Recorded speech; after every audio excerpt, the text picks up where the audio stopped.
Hello guys, welcome to my new YouTube channel. কিছুদিন আগে আমি তোমাদের সাথে শেয়ার করেছিলাম স্বরবর্ণ কিভাবে লিখতে হয় কম্পিউটারে।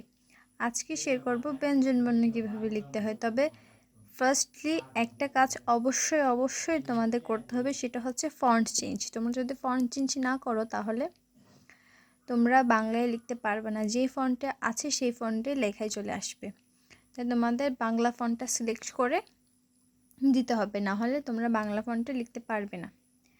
তো দেখে নাও ব্যঞ্জনবর্ণ এক একটা ওয়ার্ড তোমরা কি ক্লিক করলে লিখতে পারবে। যেমন ধরো ক, তোমরা জে ক্লিক করলে লিখতে পারবে। খ, শিফট চেপে ধরে জে। তোমরা যদি শুধু জে দাও তাহলে আসবে না, শিফটটা চেপে ধরে একসাথে দিতে হবে, তারপরে এটা আসবে। তারপর গ ক্লিক করার জন্য বা গ লেখার জন্য তোমাদের ও ক্লিক করতে হবে। তারপর হচ্ছে ঘ, শিফট চেপে ধরে ও। উ হচ্ছে কিউ। চ হচ্ছে ওয়াই। ছ হচ্ছে শিফট চেপে ধরে ওয়াই। বর্গাজ্য হচ্ছে ইউ। ঝ হচ্ছে শিফট চেপে ধরে ইউ। ইউ হচ্ছে শিফট চেপে ধরে আই। ট হচ্ছে টি। ঠ হচ্ছে শিফট চেপে ধরে টি।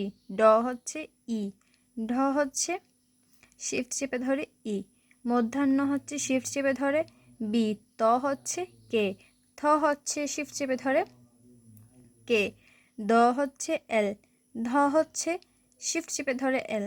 দন্তান্ন হচ্ছে বি। প হচ্ছে আর। ফ হচ্ছে শিফট চেপে ধরে আর। ব হচ্ছে এইচ। ভ হচ্ছে শিফট চেপে ধরে এইচ। ম হচ্ছে এম। জ হচ্ছে ডাব্লিউ। বর্ণর হচ্ছে বি। ল হচ্ছে শিফট চেপে ধরে বি। তালবাসা হচ্ছে শিফট চেপে ধরে এম। মধ্যাহ্নাস হচ্ছে শিফট চেপে ধরে এন।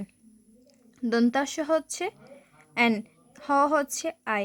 কিউ, এটা সবচেয়ে বেশি কঠিন, কেননা এটা একসাথে 3টা ক্লিক করতে হয়। আগেরগুলোতে তোমরা 2টা দেখেছো, একটা দেখেছো, বাট এটাতে তোমরা 3টা ক্লিক করতে হবে, না হলে কিন্তু তোমরা কিউ লিখতে পারবে না।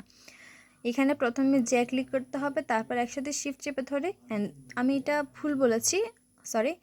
জে, শিফট চেপে ধরে এন, তিনোটাই একসাথে ক্লিক করতে হবে, না হলে কিউটা আসবে না। তারপরে ড শূন্যর হচ্ছে পি। ঢ শূন্যর হচ্ছে শিফট চেপে ধরে পি। তো জ শূন্যর হচ্ছে শিফট চেপে ধরে ডাব্লিউ। খণ্ডত হচ্ছে শিফট চেপে ধরে স্ল্যাশ। উন্নস্কার হচ্ছে শিফট চেপে ধরে কিউ। বিসর্গ হচ্ছে স্ল্যাশ। চন্দ্রবিন্দু হচ্ছে শিফট চেপে ধরে 7। তোমরা যদি এভাবে ক্লিক করো তাহলে অবশ্যই তোমরা ব্যঞ্জনবর্ণ লিখতে পারবে। বাংলায় যদি তোমরা কিছু লিখতে চাও তাহলে অবশ্যই লিখতে পারবা। আমরা জানি স্বরবর্ণ ব্যঞ্জনবর্ণ ছাড়া আমরা কোনো বাংলা লেখা লিখতে পারি না। তাহলে এগুলো আমাদের অবশ্যই জানতে হবে যে কিভাবে লিখতে হয়। তো আমার ভিডিওটা যদি ভালো লাগে তাহলে অবশ্যই সাবস্ক্রাইবটা করে দিও, এবং আমি তোমাদের এর পরবর্তী ভিডিওতে দেখাবো আকার ইকার দিয়ে কিভাবে তোমরা বাংলা লিখতে পারবে, অর্থাৎ আকার ইকার, দীর্ঘ ইকার, হ্রস্ব উকার, এগুলো কিভাবে ক্লিক করলে এগুলা তোমরা অক্ষরের মধ্যে ইউজ করতে পারবা। আমি আবারও বলছি, ভিডিওটা যদি ভালো লাগে অবশ্যই সাবস্ক্রাইবটা করে দিও।